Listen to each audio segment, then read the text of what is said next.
Quem já foi caluniado? Quem aqui já foi injuriado? Quem aqui alguma vez na vida já teve uma ou mais pessoas falando mal de você, inventando mentiras sobre você, ou em outras palavras, te maledizendo propositalmente? Na vida, muitas vezes passamos por essas situações. Abram suas Bíblias no Salmo de número 120. Hoje vamos saber o que a palavra do Senhor diz acerca de pessoas maledicentes, ou, como aparece o termo poético nas Sagradas Escrituras, a língua enganosa. O que é a língua enganosa? E qual a intenção está por trás do coração da língua enganosa? O Salmo de número 120, ele é o primeiro salmo de uma série de salmos chamados Cânticos de Romagem, ou Salmos de Romagem, ou ainda Salmos da Subida, ou ainda Salmos ou Cânticos de Degrau. Ele leva esse nome em referência às romarias. O que é uma romaria? É uma peregrinação até um local santo para adorar e cultuar a Deus. Esse é o intuito principal de uma romaria. Conhecemos algumas romarias nos dias de hoje, inclusive, mas é um pouco diferente do que era feito aqui. Porque aqui era uma romaria em direção ao Monte Sinai, em direção a Jerusalém. E a cidade de Jerusalém, ela fica cerca de 750 metros acima do nível do mar. Isso é um local muito elevado. Não sei se tem muita noção de geografia, mas é um local muito elevado. Por isso, ele leva também essa alcunha de salmos de subida, de degraus, em referência aos degraus que eram necessários para subir aquela. Ou Cântico de Romagem, ou em algumas versões de Bíblia vai estar também o título Salmos de Peregrinação, pois eles faziam essa peregrinação em terra estrangeira até chegar na Jerusalém, que era onde eles se sentiam em casa, não importa aonde eles moravam. São 15 salmos, indo do Salmo 120 até o Salmo 134. Quanto aos autores desses salmos, 4 deles foram escritos pelo rei Davi. São eles os Salmos 122, 124, 131 e 133. Outro salmo, Salmo 127, foi escrito pelo rei Salomão. Os demais salmos foi escrito por autores anônimos. Nós não conhecemos autores, mas uma coisa nós sabemos: isso aqui é a palavra de Deus, inspirada por ele e útil para ensino para todos nós, independentemente de quem seja o autor. Amém? Vamos fazer a leitura. Na minha angústia, clamo ao Senhor, e Ele me ouve. Senhor, livra-me dos lábios mentirosos, da língua enganadora. Que te será dado, ou que te será acrescentado, ó língua enganadora? Setas agudas do valente e brasas vivas de zimbro. Ai de mim, que peregrino em Meseque e habito nas tendas de Quedar.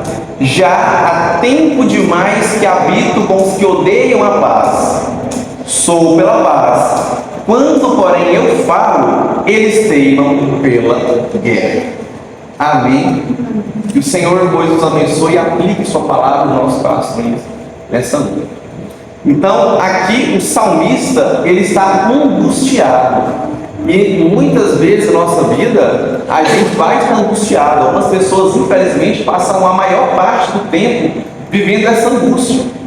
Existe um nível de angústia normal a todos os crentes, a todas as pessoas, e existe um nível de angústia excessivo. Paulo, quando ele escreve a sua epístola aos Filipenses, capítulo 4, ele fala que nós não podemos ficar ansiosos por coisa alguma. Nós devemos colocar diante de Deus as nossas petições, e assim a paz de Deus, que excede todo entendimento, guardará o nosso coração. Jesus disse que nós passaremos por aflições. Entendam, nós vamos sofrer sim, vamos sofrer. Porém, existe um nível de angústia que é excessivamente desnecessário. Entenda, coloque as angústias diante de Deus. O salmista aqui tem certeza que Deus o ouve. Então, o que você faz na sua angústia? Você se desespera? Você vai pedir conselho para pessoas ímpias que não são cristãs?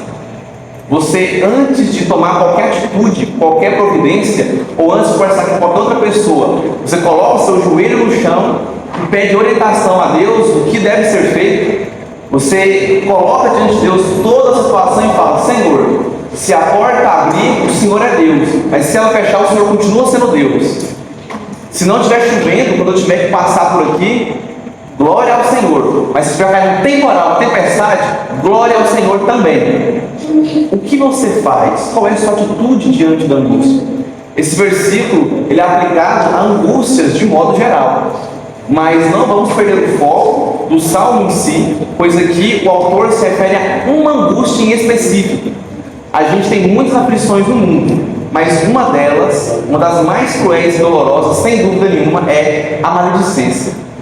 O quão doloroso é não poder confiar nas pessoas ao seu redor. O quão doloroso é não poder contar com a honra das pessoas que estão ao seu lado. O quão doloroso é ouvir aqueles que aparentemente gostam de você falarem mal de você, quer nas suas costas ou na sua frente. E quando é na sua frente ainda está bom. Vivemos em tempos de pessoas covardes que amam falar mal dos outros às suas costas. Então aqui o salmista, ele diz que na sua angústia, ele clama ao Senhor. E a angústia está no versículo 2. São lábios mentirosos e línguas enganadoras. Pessoas que falam mal do salmista, pessoas que estão falando mal do povo de Deus. E essas pessoas fazem isso apenas com a intenção de prejudicar. Elas não têm nenhuma intenção boa no coração delas. Sabe aquela crítica construtiva? A pessoa que se importa com você, que quer ver o seu sucesso, quer ver a sua melhoria. Tem os 4 princípios bíblicos da exortação, segundo a Bíblia. São mais, mas vou elencar aqui 4. O primeiro, você exorta com amor. Sem amor não há exortação. Há qualquer outra coisa, menos exortação. Há falatório, há lábios enganosos, sim, mas não há exortação. Você tem que exortar sempre com amor. Você exorta com mansidão. Você exorta com real intenção de ver mudança na vida daquela pessoa. E não fala ao vento, não fala por falar. E por último, você exorta a pessoa no particular.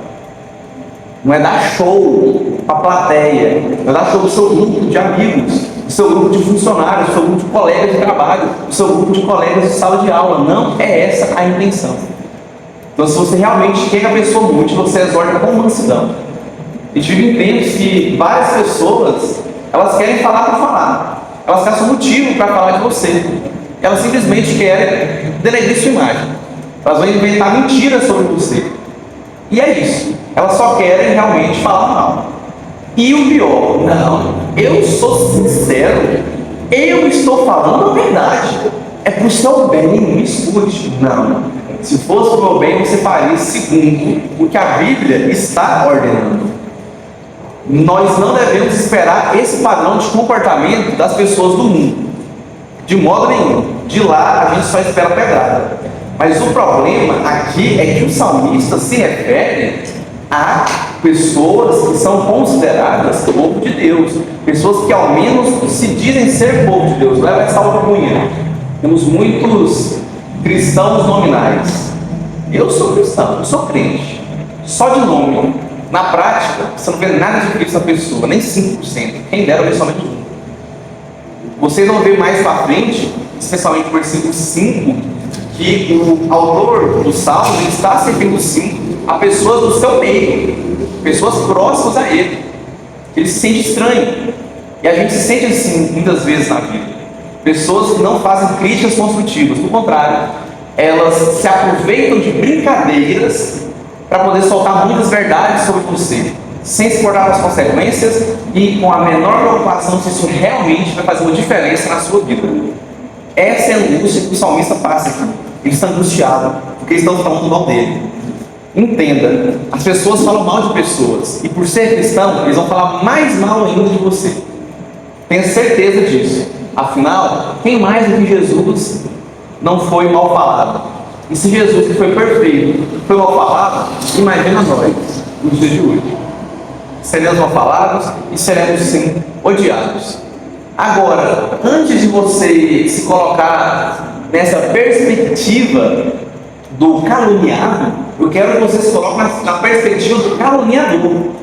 Porque antes de você colocar o seu joelho no chão, levantar as mãos para os céus, com lágrimas nos olhos e falar: Senhor, eu estou angustiado até a morte, me ajuda. Senhor, tem pessoas falando mal de mim, falando mentira sobre mim, me ajuda. Antes de fazer isso, você não deve ser um caluniador. Você não deve ser uma língua enganosa. Então, antes de qualquer coisa, eu quero que você avalie a sua vida entre você e Deus. Que você sinceramente fale: Senhor, me livra dos lábios enganosos, me livre da língua enganadora, me livre de que eu seja um lábio enganoso, que eu seja uma língua enganadora. Então, em primeiro lugar, não seja você um maledicente, não seja você aquele que fala mal dos outros, que exorta da forma errada, que se aproveita de brincadeiras para falar verdades que você não tem coragem de falar da pessoa. E aí você quer dar show, ou quer falar por falar, ou quer ferir a pessoa, ou quer machucar ela. Depois de ter feito isso, de você ter esse comportamento correto, de você ser uma pessoa de paz, como o salmista fala, ele é uma pessoa de paz, aí sim você pede pelas pessoas que anseiam pela guerra. Não importa a situação, elas querem guerra. Se avalie. Você é uma pessoa que anseia a paz, ou você é uma pessoa que quer guerra a todo custo? Entenda o que a Bíblia quer dizer com guerra e com paz aqui, no contexto. Versículo 3, temos uma pergunta: o que te será dado, ou o que te será acrescentado, ó língua enganadora? Então, o que a língua enganadora ganha? O que o lábio enganoso vai ter a mais, vai ter acrescentado que os demais não têm, e é exclusivo deles? A resposta está no versículo 4. Temos duas linhas de interpretação do versículo 4, uma menos popular e uma mais popular. Setas agudas do valente e brasas vivas de zinco. Ou, se você está lendo na NAA ou na NVI, ou Almeida 21, vai estar aí flechas afiadas do guerreiro, que é uma interpretação melhor, inclusive, né? Seta é uma flecha aguda porque ela está afiada, isso é, se ela bater, ela vai entrar, ela vai perfurar, porque ela está afiadíssima, está apta para ser utilizada com o seu propósito. E o propósito da flecha não é fazer carinho, não é amarrar o cabelo, o propósito da flecha é matar, é acertar para matar. E do valente, isso é, o guerreiro, alguém apto, plenamente apto para utilizar a flecha. Eu nunca atirei com arco e flecha. Uma coisa é o arco e flecha na minha mão, outra coisa é o arco e flecha nas mãos de um índio, nas mãos de um guerreiro dessa época, que ele treinava todos os dias, ou que ele caçava todos os dias. Eu não sei usar arco e flecha, então a probabilidade de eu errar é tremenda. É melhor uma flecha que não está afiada nas mãos de um guerreiro valente do que uma flecha afiada na minha mão, porque eu possivelmente vou errar. E é perigoso esse negócio, rapaz. Atirar também, meu amigo, se fosse hoje em dia, seria como uma arma nas mãos de um soldado, de um policial muito bem treinado, de um soldado do exército. E nos filmes, eu moro com um policial, né, um Carlos, ele fala: cara, quando você vai para o curso da polícia, você vê que os filmes são muito enganosos, porque quando você vai atirar, cara, a arma não é aquele supapo assim. Você vê a pessoa que nunca atirou na vida, ela pega a arma, atira com uma mão, nem treme, e ela acerta todos os tiros. Isso não faz sentido. Então entenda que essas flechas são atiradas por um guerreiro que sabe o que está fazendo. E a flecha é feita para esse propósito, para acertar. Eu disse para vocês que tem duas linhas de interpretação para esse versículo 4. A primeira é que isso aqui se refere à língua enganosa.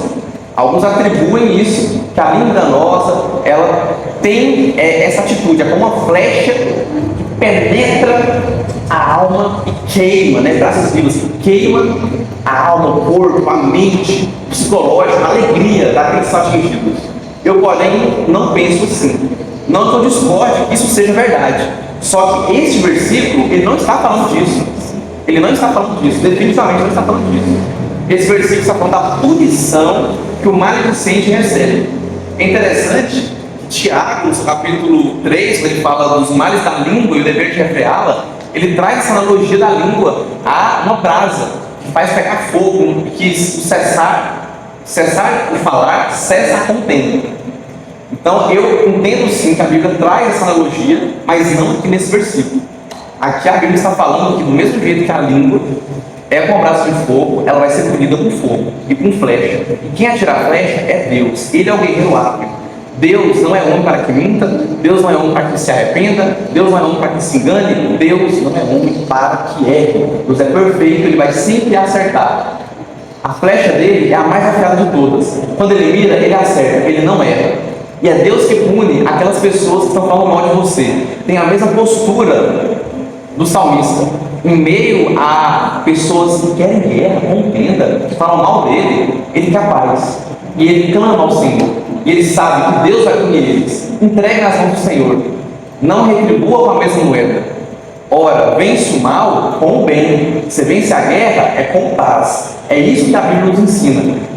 E além da analogia da seta, a gente tem as brasas vivas de zimbro. Ou se você estiver na NVI, vai aparecer sândalo, que é uma outra espécie de árvore. Eu particularmente não gostei de ter trocado o nome da árvore. Eu vou ser a primeira linha, na NVI ficou melhor para entender. Mas não ter colocado sândalo, porque no original a árvore é realmente zimbro. E o que é o zimbro? O zimbro aparece outras 2 vezes na Bíblia, fora no próprio livro de Salmos. Uma lá em Jó capítulo 30, versículo 4. E a outra em 1 Reis, quando Elias se deita debaixo da sombra de um zimbro. O zimbro era uma madeira muito utilizada ela para fazer fogo, porque ela dava um fogo longo, um fogo duradouro, um fogo forte. Ela crescia em regiões secas, né, que seria equivalente, não é literalmente isso, equivalente a um cerrado, uma caatinga aqui no Brasil. E ela atingia ao máximo 4 metros de altura.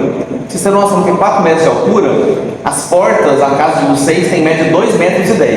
Então imagine 2 portas daquelas empilhadas, no máximo que uma árvore de zimbro alcançava.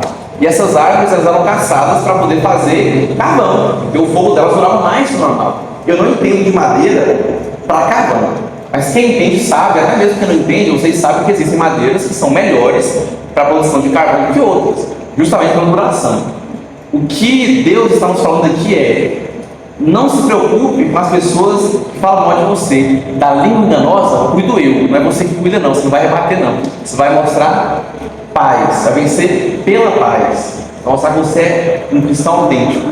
Cuido eu. Eu sou o guerreiro valente e eu atiro a flecha mais afiada de todas e eu não erro. Eu vou punir eles com brasas vivas, extraídas da melhor árvore possível, da melhor árvore conhecida para esse povo aqui. Talvez nos dias de hoje deve ter, imagino eu que deve ter sim, uma árvore melhor do que o zimbro, em termos de carvão. Mas Deus, quando Ele inspira o salmista a escrever essas palavras, Ele utiliza do que para eles era considerada a melhor árvore. É impossível você não ver essa analogia e não imaginar inferno. Porque um cristão autêntico, aquele que é salvo, ele não vai falar mal dos outros assim. Ele não vai ser maledicente. Não é possível. Não tem como. Não teve um encontro verdadeiro com Cristo, uma pessoa que age de tal maneira. E quem não é salvo, a gente sabe que o destino deles é a morte. Sério. E é queimado eternamente em brasas, que eu lhe garanto que será bem pior do que qualquer brasa de qualquer pé de zimbro ou qualquer outra madeira existente aqui nessa terra. No versículo 5, o salmista, ele clama: ai de mim! Essa expressão na Bíblia é muito forte. Ai de mim! Eu sou peregrino em Meseque, eu habito nas tendas de Quedar. Meseque e Quedar são cidades muito distantes umas das outras e principalmente muito distantes de Jerusalém, que é o destino que o salmista quer chegar. Não somente ele, mas o povo de Deus, na peregrinação, na romaria, eles entoavam vários salmos e especialmente essa coletânea de 15 salmos aqui, que são apelidados por alguns teólogos de salmos de bolso, porque eles são bem curtinhos. Vocês podem dar uma folhada rápida e ver. Normalmente eu pegar aí 3, 4 folhas na Bíblia de vocês, 5 no máximo, a depender do tamanho da letra, ou se ela comentar. São 101 versículos em 15 capítulos, é pouco versículo. E eles cantavam especialmente esses salmos até chegar lá. Eles eram peregrinos em terra estrangeira até chegar na Nova Jerusalém. Meseque ficava na Ásia Menor, ao norte de Jerusalém. Na perspectiva de vocês, o norte é aqui, o sul, o leste é aqui, né? Então vou fazer para cá. Então Meseque ficava ao norte de Jerusalém e Quedar ficava a leste de Jerusalém, na Arábia. E os quedaritas, eles eram fabricantes de tendas. Por isso que ele fala que estou habitando nas tendas de Quedar, no sentido de estar com eles. Eles eram um povo que, quando se mudava, tirava as tendas e montava as novas tendas onde eles estavam habitando. Meseque e Quedar, eles tinham, os povos dessas cidades tinham algo em comum. Eles eram bárbaros, brutos, ignorantes, pessoas que ansiavam pela guerra. E aqui o salmista fala: ai de mim, eu sou peregrino. E evidentemente que ele não está em Ezequiel, muito menos em Kedar. São cidades muito longe, e longe de Jerusalém, que é para onde ele está indo.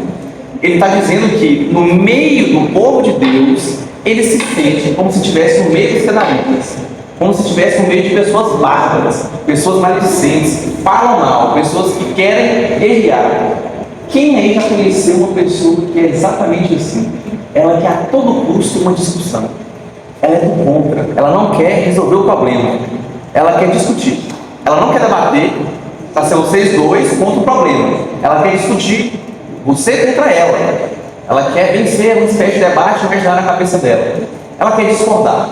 Ela quer apenas problematizar tudo, simplesmente por problematizar, para dizer que não vai dar certo. A intenção dela não é problematizar para falar: olha, eu estou com medo disso não dar certo, por isso e aquilo. Não, a intenção dela é realmente jogar areia na sua sopa, jogar areia no mingau, ou no mangu, né? Jogar areia no sambu, engrossar o carro. É isso, a intenção pessoal é justamente essa. E aqui o salmista, o mais triste, é que ele se sente assim no meio do povo de Deus, é durante a sua peregrinação. Ele está caminhando até Jerusalém com pessoas que nominalmente se dizem ser do povo de Deus, dizem estar no mesmo objetivo que ele e estão metendo o pau nele. Estão falando mal. Lábios caluniadores, língua enganosa. Essa é a expressão utilizada na Bíblia, né? Lábios mentirosos, aliás, língua enganadora. E ele fala: já há um tempo demais que eu habito com os que odeiam a paz. Então ele se sente que as pessoas ao seu redor odeiam a paz, elas não querem. Por quê? Porque eu sou pela paz, mas porém, quando eu falo, eles teimam pela guerra. E teimar aqui é no sentido de insistir, de querer continuamente a guerra. Isso é, não importa a situação, não importa como esteja, a pessoa quer guerra. E agora a gente parte para algo que é um pouco maior e mais perigoso que simplesmente falar. Anjo é o fazer. O falar em si é perigoso. Tiago, capítulo 3, fala que a língua é um animal indomável. A língua cria guerra. E a língua pode apaziguar uma guerra. A língua, a palavra, as palavras, elas têm poder nesse sentido. Aquilo que você fala para alguém pode melhorar ou estragar o dia de alguém. Pode melhorar ou estragar a reputação de alguém. Quem nunca entrou no emprego por indicação. E quem nunca foi demitido justamente por ter sido queimado no emprego. Eu não estou dizendo no demérito se a pessoa mereceu ou não tanto a indicação quanto ser demitida. Eu estou falando que as coisas ocorrem porque as pessoas falam coisas. E essa guerra, às vezes, foge somente das palavras. Às vezes, essa guerra vai para atitudes. Marcação. Você sabe muito bem ao que eu quero me referir. A pessoa não olha para você direito, te julga por qualquer coisa. Ela faz de tudo para te perseguir, politicamente até mesmo, quando tem oportunidade. Mas em São Luís, nós moramos numa cidade pequena, isso é mais comum que em cidades maiores. Não que em Uruaçu isso não aconteça. Eu já ouvi pessoas que relataram para mim que sofreram algum tipo de perseguição política. Em cidades maiores isso é mais difícil de acontecer. Uruaçu é grande demais. Mas sabemos que infelizmente isso é a realidade de cidades menores. E às vezes essa perseguição política acontece dentro da igreja. Você utiliza o seu cargo de diácono, de pastor, de presidente, de tesoureiro, de secretário, ou de ser um conselheiro, alguém influente, mesmo não tendo um cargo, alguém que as pessoas ouvem a sua voz, se alguém incoerente, ou aparentemente coerente, e você utiliza disso para perseguir aquele irmão. Ah, porque ele mandou indireto para mim na pregação. Ah, cantou uma música que eu não queria que ele cantasse. Ah, ele fez isso, fez aquilo. Ah, ele chegou em mim e brigou comigo. Eu não gostei da forma que falou comigo. Você está errado e quer falar coisa aqui, não, rapaz. É claro, atendendo os 4 princípios da exortação. Então, às vezes, isso sai apenas do falatório. Cuidado, irmãos, vigiem. Olha, lá fora eles já estão descendo a língua na gente, tacando fogo na gente, tanto falar. Se a gente não se proteger, se a gente não se resguardar, o que será de nós? Será possível que aqui na igreja eu vou ter que falar apenas ao Senhor? Eu só posso contar com Ele? Será que os irmãos vão falar mal de mim? Será que nós vamos falar mal uns dos outros? Ou será que nós vamos aconselhar uns aos outros? Por exemplo, levante-se agora e fala: Orlando, você falou algo errado aqui. Interrompe a pregação e fala isso. cara tá no louvor. Oh, peraí. Você vai interromper o louvor para falar isso. E no meio de todo mundo, você não pode chamar depois do canto e dar um conselho, dar uma dica. Entende? Tá nas pequenas ações. Elas fazem a diferença. Tá nos detalhes. Então se preocupe, se coloque nessa posição primeiro daquele que é o caluniador. Depois se coloque no lugar daquele que é caluniado.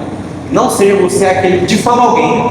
Quando você for falar, a Bíblia nos traz aqui como proceder. Primeiro, você vai colocar diante do Senhor porque Ele ouve o seu clamor. O salmista aqui, ele fala no sentido de que Deus já cumpriu anteriormente com ele, já ouviu anteriormente o clamor dele. Então, o fato de Deus no passado ter ouvido o seu clamor é uma garantia que no futuro Ele vai ouvir de novo. Só Deus e você sabem quantas vezes você não ficou ajoelhado no pé da sua cama chorando, com lágrimas, às vezes sentado com toda reverência, deitado no leito de uma cama, clamando por alguém, clamando por você, pela sua vida, e Deus te ouviu. Se a gente fosse abrir aqui e falar, escolha 3 testemunhos de vida desse jeito, nossa, a gente ia ficar aqui até meia-noite, tranquilos. Cada dia nós falar 3 testemunhos de vida. Porque a gente sabe que Deus nos ouviu. Hoje mesmo, na sala de aula, uma aluna me perguntou acerca do nascimento, onde eu nasci. Eu nasci em Goiânia e falei, eu fui um sobrevivente entre 11 bebês. Mas agora o Thiago conhece bem essa história. Eu fui um sobrevivente entre 11 bebês. Eu falei para ela, falou, aí depois ela veio de novo, falou, pessoal, como é essa história? Quando eu tirei, eu falei, eu dei uma infecção hospitalar, que é uma doença que matou os outros 10. Meu pai fez uma oração para mim, junto com a minha mãe de madrugada. O médico, no outro dia, disse, no mesmo horário que meu pai e a mãe fizeram a oração, eu melhorei do nada. Eles tinham feito tudo que eles queriam fazer e tinham entregado mesmo, porque acham que eu ia morrer como os outros 10 morreram. E literalmente foi isso. Deus ouviu o clamor do meu pai e da minha mãe, e por isso estou aqui pregando para vocês hoje, nessa noite. A história é mais longa, é claro, eu resumi ela bastante, até tarde. Mas Deus já ouviu clamores nossos, tem que ouvir de novo. Por que não? E entenda que se Deus abrir ou fechar a porta, Ele é Deus. E que em meio à provação é quando a gente é fortalecido. E existe provação e existe tentação. Provação é como foi Jó, Deus provando. A tentação, a culpa é nossa. Ah, o diabo me tentou, a culpa é sua. Lá em Gênesis capítulo 3, quando, 3 ou 4, acho que é 3, quando tem a queda do homem 4, né? Caim mata Abel. Quando Caim mata Abel, Deus fala assim, olha, se você proceder bem, o seu sacrifício será aceito. E a gente sabe que o sacrifício que Deus quer, está lá em Hebreus 13, é louvores, é um coração contrito. Não é matar animais, como antigamente. E Deus fala, mas se proceder mal, o seu pecado será contra ti, mas contra ti dominá-lo. Quantas vezes a gente não passa por aflições e a culpa é nossa? A gente buscou com as próprias mãos. Quantas vezes as pessoas estão falando mal da gente, mas a culpa é nossa? A gente deu motivos para falar mal, ou a gente falou mal antes, ou a gente apelou e retrucou com a mesma moeda, dando ainda mais munição para aquela pessoa falar, tá vendo? Olha, tá vendo? Então entenda, Deus ouve o seu clamor, e você não vai pagar o mal com o mal, vence o mal com o bem, você vai entregar diante do Senhor. E por último, não se frustre se até mesmo o nosso meio tiver isso. É seu dever contribuir para que não tenha línguas enganosas na igreja de Deus. E como você vai contribuir? Não seja você a língua enganosa. Pronto, já fez sua parte. Depois, ajude os irmãos, trabalhe com eles de forma sábia, para que eles também não caiam nesse mesmo erro, nesse mesmo engano. E por fim, entenda que, da mesma forma que o salmista é um peregrino, ele está entoando um cântico, assim como todos os outros 15 salmos, entoando cânticos a Deus em peregrinação, rumo a Jerusalém, rumo ao Monte Sinai. Nós, porém, caminhamos rumo ao Monte Sião, que Hebreus capítulo 12 fala, a Jerusalém celestial. Somos nós, peregrinos em terra estrangeira. Muitas vezes nos sentimos em meio a bárbaros, ignorantes, não sabem o que falam, não sabem nem como falar com as pessoas direito, não tem um pingo de paciência, de tolerância, de amor ao próximo, que não estão nem aí para ninguém. Mas entendam que nós somos peregrinos e que o nosso destino é a Jerusalém celestial, onde lá nós moraremos e habitaremos com Deus para sempre, pelos séculos dos séculos. Amém? Amém. Vamos ficar de pé e fazer uma oração? O Senhor, pois, nos abençoe, que a gente possa entender a importância que é O tema desse salmo, assim como a beleza de todos os salmos, tudo é falado de forma poética, intencional. Isso é lindo. Oremos. Senhor, nosso Deus, nosso Pai, eu sou grato ao Senhor nessa palavra.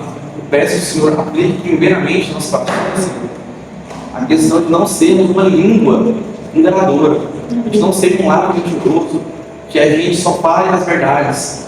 O Senhor é a verdade, que a gente possa estar professando através de palavras e atitudes o Senhor Jesus Cristo. Eu sou grato ao Senhor por estarmos aqui, por estarmos cultuando ao Senhor e livre-nos, Senhor. O Senhor já nos ouviu muitas vezes, incontáveis vezes em nossas vidas, e cada um de nós aqui foi atendido de certa forma pelo Senhor. Que o Senhor ouça o nosso clamor de novo. Toda pessoa, Senhor, que estiver falando mal da gente, está em suas mãos. O Senhor é o guerreiro, o Senhor é a brasa viva dos vinhos. Está em suas mãos. Que a gente não revide mal com mal, mas tenha paciência e sabedoria para saber lidar com essa situação. Ó Senhor, ó Deus das vinganças, resplandece sobre os seus servos. Essa oração que eu faço agora, em nome de Jesus. Amém.